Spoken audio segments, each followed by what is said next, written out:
जो है वो रुकने का नाम नहीं ले रही है। बताया जा रहा है कि यही कारण है कि लोकसभा चुनाव की तारीख की घोषणा हुए करीब 15 दिन से ज्यादा का वक्त बीत चुका है, लेकिन अभी तक जो है भाजपा एकनाथ शिंदे की शिवसेना और अजित पवार की एनसीपी यानी एनडीए जो है पालघर लोकसभा सीट से अपने उम्मीदवार की घोषणा नहीं कर पाई है, जबकि इनकी प्रतिद्वंदी पार्टी जो है उद्धव बाला साहेब ठाकरे की शिवसेना ने अपने उम्मीदवार की घोषणा कर दी है। देश में आम चुनाव यानी लोकसभा 2024 के चुनाव की घोषणा हुए करीब 15 दिन से ज्यादा का वक्त बीत चुका है, लेकिन एनडीए घटक यानी भाजपा, शिवसेना और अजित पवार गुट की राष्ट्रवादी के बीच जो है अभी भी पालघर लोकसभा सीट के बंटवारे और उम्मीदवारी को लेकर सस्पेंस बरकरार है। अभी तक पालघर लोकसभा सीट पर भाजपा, शिवसेना और अजित पवार गुट एनसीपी यानी एनडीए जो है अपने उम्मीदवार की घोषणा नहीं कर पाई है, जबकि इनकी प्रतिद्वंदी पार्टी यानी महाविकास आघाड़ी यानी उद्धव बाला साहेब ठाकरे शिवसेना ने अपने उम्मीदवार की घोषणा कर दिया है। वहीं भाजपा, शिवसेना और अजित पवार गुट एनसीपी यानी एनडीए की तरफ से जो है सांसद राजेंद्र गावित के साथ साथ पालघर लोकसभा सीट से उम्मीदवारी के लिए इच्छुक इन नामों की भी चर्चा है, जिसमें संतोष जनाठे, पूर्व विधायक बिलास तरे, पालघर जिला परिषद अध्यक्ष प्रकाश निकम, विधायक श्रीनिवास वनगा का नाम चर्चा में है।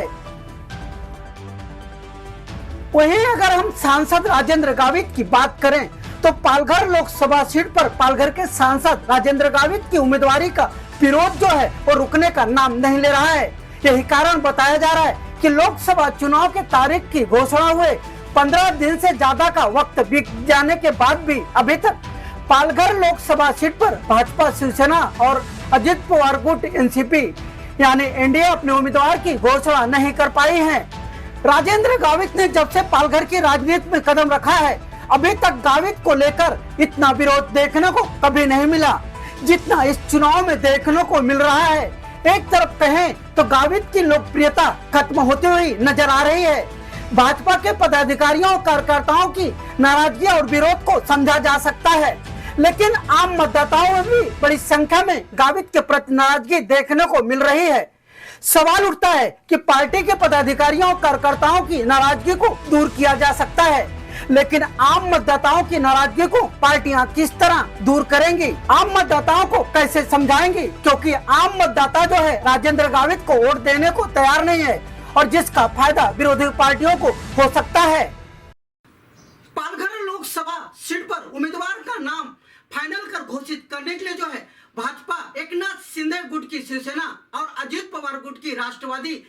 के पदाधिकारियों के बीच जो है कई बैठकें हो चुकी हैं, लेकिन ये सारी बैठकें जो है बेनतीजा रही। बताया जा रहा है कि गुरुवार को मंत्री रविंद्र चौहान की अध्यक्षता में जो है मनोहर के साइलेंट में एक कोर कमेटी की बैठक हुई, जिसमें भाजपा, एकनाथ शिंदे गुट की शिवसेना और अजित पवार गुट के राष्ट्रवादी के पदाधिकारी मौजूद थे, लेकिन यह बैठक भी जो है बेनतीजा रही। इस बैठक में भी भाजपा के पदाधिकारी और कार्यकर्ताओं ने जो है राजेंद्र गावित के उम्मीदवारी का जमकर विरोध किया, जिसके कारण जो है इस बैठक में भी किसी उम्मीदवार के नाम पर सहमति नहीं बन पाई है। इस बार स्थानीय और बाहर के उम्मीदवारों का मुद्दा जो है चुनाव में बड़ा मुद्दा रहेगा और गावित को लोग स्थानीय उम्मीदवार नहीं मानते हैं। वहीं उम्मीदवार का नाम फाइनल कर घोषित करने के लिए एनडीए घटक की यानी भाजपा, शिवसेना और अजित पवार गुट की राष्ट्रवादी के पदाधिकारियों के बीच जो है कई बैठक हो चुकी है, लेकिन यह सब बैठक जो है बेनतीजा रही। बताया जा रहा है कि इसी कड़ी में गुरुवार को मंत्री रविंद्र चौहान की अध्यक्षता में मनोहर के साइलेंट में एक कोर कमेटी की बैठक हुई, लेकिन वह भी बैठक जो है बेनतीजा रही। इस बैठक में भी गावित के प्रति जो है नाराजगी जताते हुए भाजपा के लोगों ने जमकर गावित की उम्मीदवारी का विरोध किया। वहीं राजेंद्र गावित अपनी उम्मीदवारी को निश्चित मानते हुए एकनाथ शिंदे गुट की शिवसेना के पदाधिकारियों के साथ जो है जनसंपर्क में जुट गए हैं,